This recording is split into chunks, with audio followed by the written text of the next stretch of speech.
Cisco Certified Network Associate Day 10. Welcome back everybody, I'm Imran Rafai, your trainer for this entire series.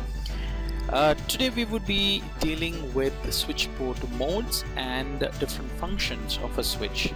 So without wasting much time, let's get straight into today's class. Right, like I said, the overview of today's class, we would look at the switch port modes and we will look at switch functions. The switch has two modes. The first mode is the access mode. An access mode is used when you are connecting a switch port to an end device. So let's say if you want to connect your computer or your desktop to a switch, that particular port we configure as an access port, right? The configuration or the command for configuring a port, switch port in access mode is switch port mode access. And by this level in our training videos, you should be able to identify that when the command, the switch port prompt, when the switch CLI prompt says config-if, this should tell you that this is a command that is being typed in an interface subcommand, right? So that is, I have used interface fa0/1 or fa0/something, and that is why the prompt has changed to -if, right? So this is a command in the subcommand under interface on a switch. So you go into any interface, whichever interface that you want to convert to an access port, you go there and say switch port mode access. Typically when you type a command like switch port mode access, there is another VLAN command that we need to give, but at the moment don't worry about VLAN. At the moment only worry about the mode. So like I said, the first mode we're talking about is the access mode, and like I have mentioned here, this mode is used if you are connecting that particular port to an end device, right, like your computer or your desktop. The other mode a switch port can take is known as the trunk port, right? So what's a trunk port? A trunk port is a port that is connecting two switches. So if you're connecting a port of a switch to another switch, right? If you're connecting to another port, so basically a switch is connected to a switch, that particular port through which you're connecting a switch to another switch should always be a trunk, right? So trunk, the word trunk is a very Cisco word. Normally all the other manufacturers call it a tagged port, but Cisco calls it a trunk port. So typically both the trunk port or the tag port, both of them have same function. What they do is they make sure that they carry all the traffic that is there in a switch, right? So basically they share. So at the moment we don't know, we haven't spoken much about VLANs, but when we talk about VLAN, we will come back more into trunk and we'll talk different aspects. But at the moment, you know that trunk mode is used when a switch is connected to another switch. Access mode is used when that switch is connected to a end device. Right here, when I say switch, what I literally mean is that particular port. So these modes are not for the switch. These modes are for the port, the particular port that we're talking about, right? So these are the two modes each switch port can be in. And just like how we discussed the command for putting a port in access mode, the command to put a port in the trunk mode is switch port mode trunk, right? So when we talk about switch port modes, there is another protocol we need to talk about, and that is the dynamic trunking protocol. Now this protocol is a Cisco proprietary protocol. That means to say that you cannot use this protocol with any other switch, right? Any other switch manufactured by any other manufacturer. So only if you're using a Cisco switch, you would be able to use this concept or this protocol called DTP. Of course, I know there are some manufacturers, because Cisco is such a huge company and such a well accepted company in the industry, there are some manufacturers who makes use of the DTP concept of Cisco, right? But since this video series is about Cisco and CCNA, we are going to stick to Cisco, right? So in DTP there are three modes, or rather there are two modes: dynamic desirable mode and dynamic auto. And the third thing that you see here on screen is no negotiate. That is a way to disable DTP. So let's start from the top. when a switch port is in the dynamic desirable mode, what it does is it immediately starts sending out DTP packets, and that means it starts sending DTP packet to negotiate. And what is it negotiating? It's negotiating a trunk. So you should get the hint from the protocol name. It's a dynamic trunking protocol. That means what does it negotiate? It negotiates a trunk. So the minute another device is connected to that port, and if that port is in dynamic desirable mode, what is it desiring? It is desiring to become a trunk. So it's going to tell the other port, okay, I would like to become a trunk. What do you want to become, right? And if the other side also is in dynamic desirable, boom, immediately both of them become trunk ports, right? But let's assume one side is in dynamic auto, the next command here. So one side is in dynamic auto, the other side is in dynamic desirable. Again, the dynamic desirable switch will send a DTP packet to the dynamic auto switch, and the dynamic auto switch will say, fine, I'm configured for auto. That means I can do whatever you want. So you want to become trunk? Fine, let's become trunk. But if there is a case where both these switches are in dynamic auto, then that's a problem. Both of them auto will do nothing, because dynamic auto is a very flexible state. It just waits for DTP negotiation. It will never initiate a dynamic trunking negotiation. So if you keep both the side as the dynamic auto, then it will not work, right? So if you want to create trunking automatically, then you need to make one side at least, or both sides if you want, as dynamic desirable. Now you might say, okay, this is good, you can create automatic trunking, right? You can create automatic trunking. So if you connect another switch, automatically that negotiates a trunk and the trunk is formed. But come to think of it, keeping your switch port in dynamic auto or dynamic desirable is not very desirable. Why? Because let's assume in our organization we have kept all our switches in dynamic auto or dynamic desirable. Now if there is somebody who wants to hack into our switch, or let's assume one of our employees turns out to be a bad guy and he wants to hack into the system, it's very easy. All he has to do is get another switch, configure that port, whichever port is connecting to our office switch, with dynamic desirable. So immediately it will start negotiating trunk with this, and if it negotiates a trunk, and if this is in dynamic desirable or dynamic auto, they will actually form a trunk. The problem with forming a trunk with a switch is that it will send all the traffic, a copy of all the traffic, to that switch, because it's a switch, right? So this is how trunks work. If two switches are in trunk, or three switches are in trunk, they will share the same data. It is like extending your switch. If your switch has got 8 ports, you connect another 8 port switch and create a trunk between them. It is as if that entire switch is a 16 port switch. That's how it is basically by default. I'm obviously there are ways of pruning traffic, making sure that traffic does not go from one switch to the other, but on a general case, by default, if you connect two switches and form a trunk between them, it is as if those two 8-port switches have become one large 16-port switch, right? So if a hacker gets access to our switch and creates a trunk with his hacking switch, then your company switch is actually sending out all the traffic to his switch, and he can create, like we discussed in our last video, he can use any packet analysis software and literally analyze the entire traffic of our organization. So the ideal situation would be to switch off, or rather non-negotiate, by using this third command there, which says switch port no negotiate. So use that command and disable DTP if you're not using it, right? So that's how you disable it. So when you create switch port mode access, that disables trunking. That's, you're statically configuring the modes like we discussed in the last slide. So you can statically configure whether you want mode access or mode trunk, but if you want dynamic, then we make use of DTP, right? So that's the concepts, and I'm sure I hope you have understood so far, right? Next, let's go into the switching functions. Basically, switch has 3 functions, or we're going to discuss 3 functions today, and that's the address learning function of the switch, forwarding decisions of the switch, and loop avoidances. So let's start with address learning.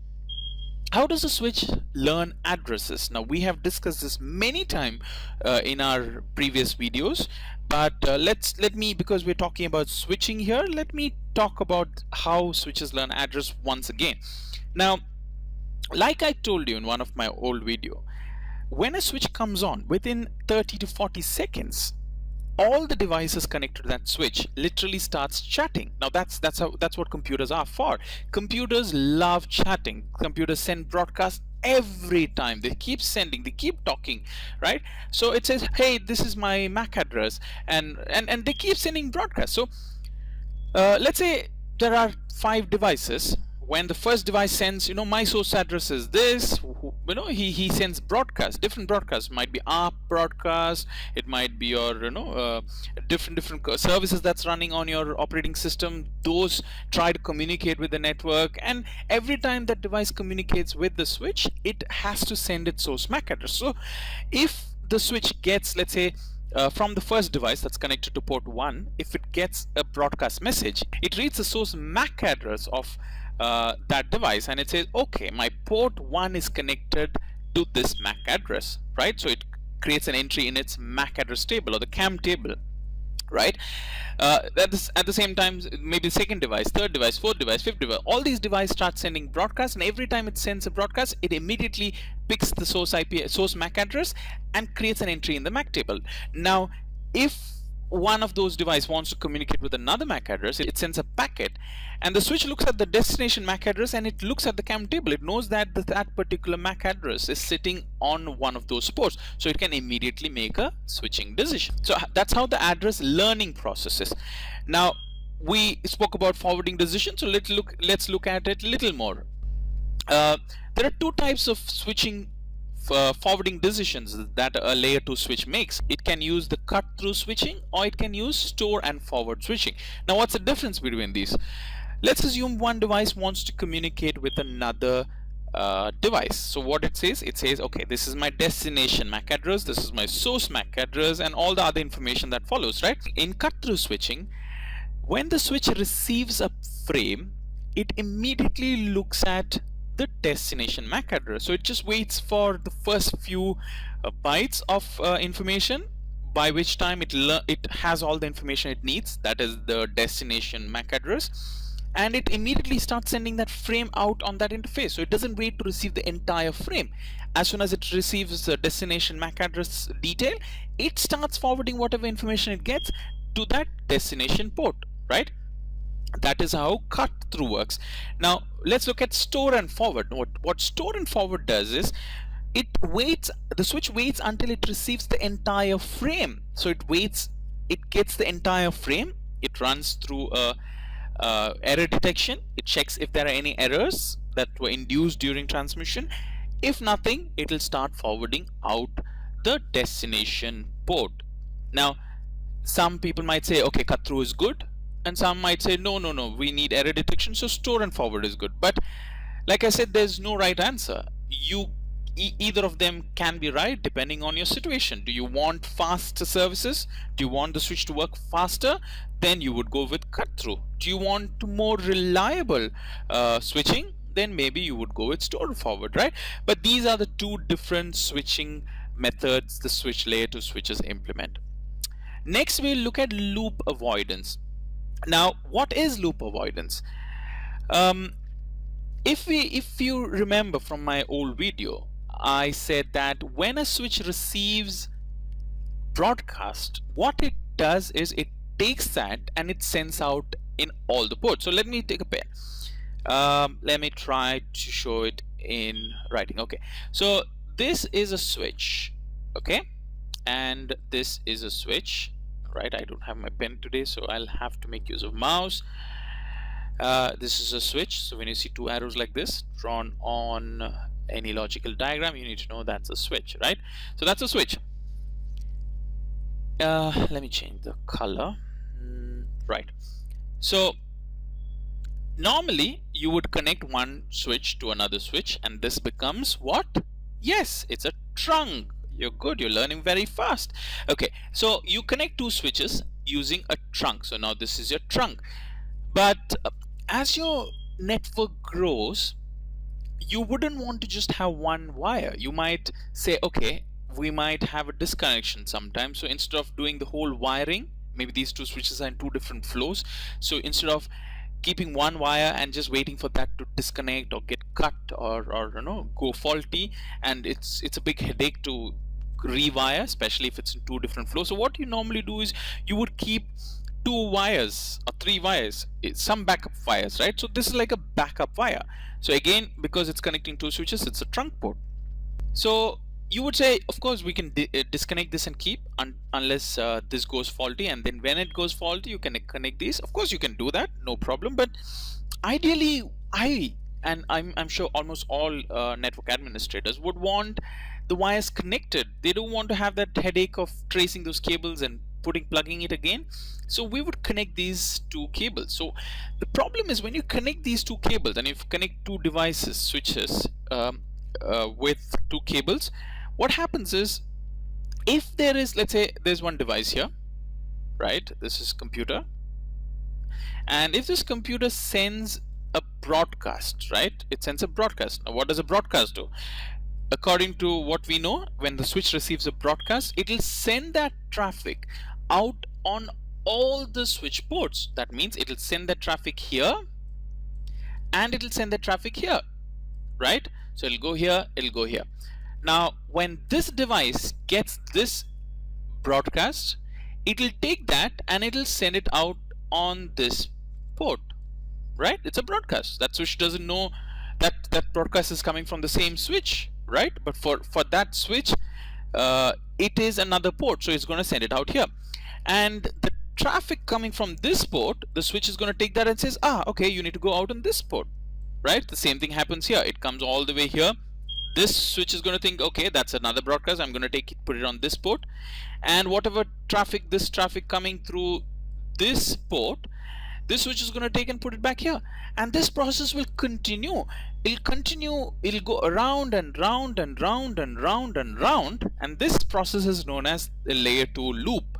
Now it's very difficult to identify a loop. If at all you have a loop in your system, it's very, very difficult to identify, because you wouldn't know. There is no indication saying there is a loop. I mean, the switch wouldn't even know that there is a loop happening, right? Unlike layer 3 traffic, when we reach layer 3, we'll see that layer 3 has many loop prevention mechanism, but a layer 2 traffic does not have any loop prevention, like time to live, right? So we don't have that concept of time to live for loop layer 2 packets.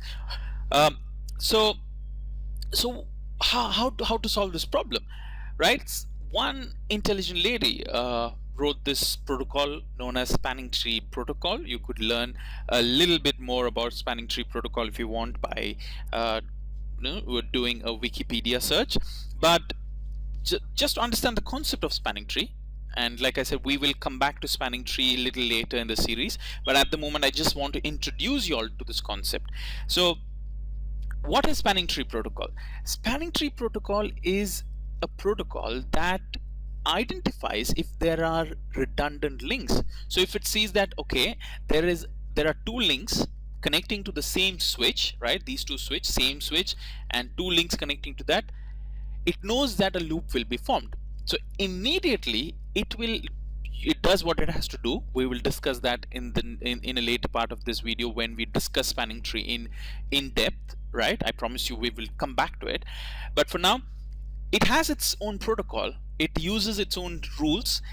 It disconnects, or logically, I mean physically it's still connected, but logically it disconnects one side of that of the second cable. So one pair of port is going to work perfectly, so that's going to be the active link, and then you will have a backup link with one of those ports logically shut, right? So it'll be shut.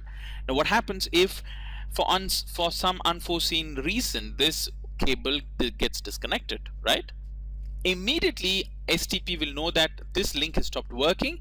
It will enable this port, and this port will start working, and this will become the active link.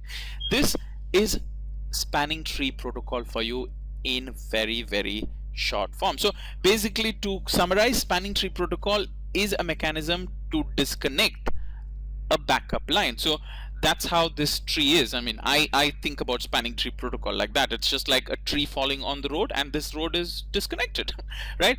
So this is spanning tree. We will come back. A lot of topics that we discuss in the early stage of CCNA, we will come back later with much more in depth.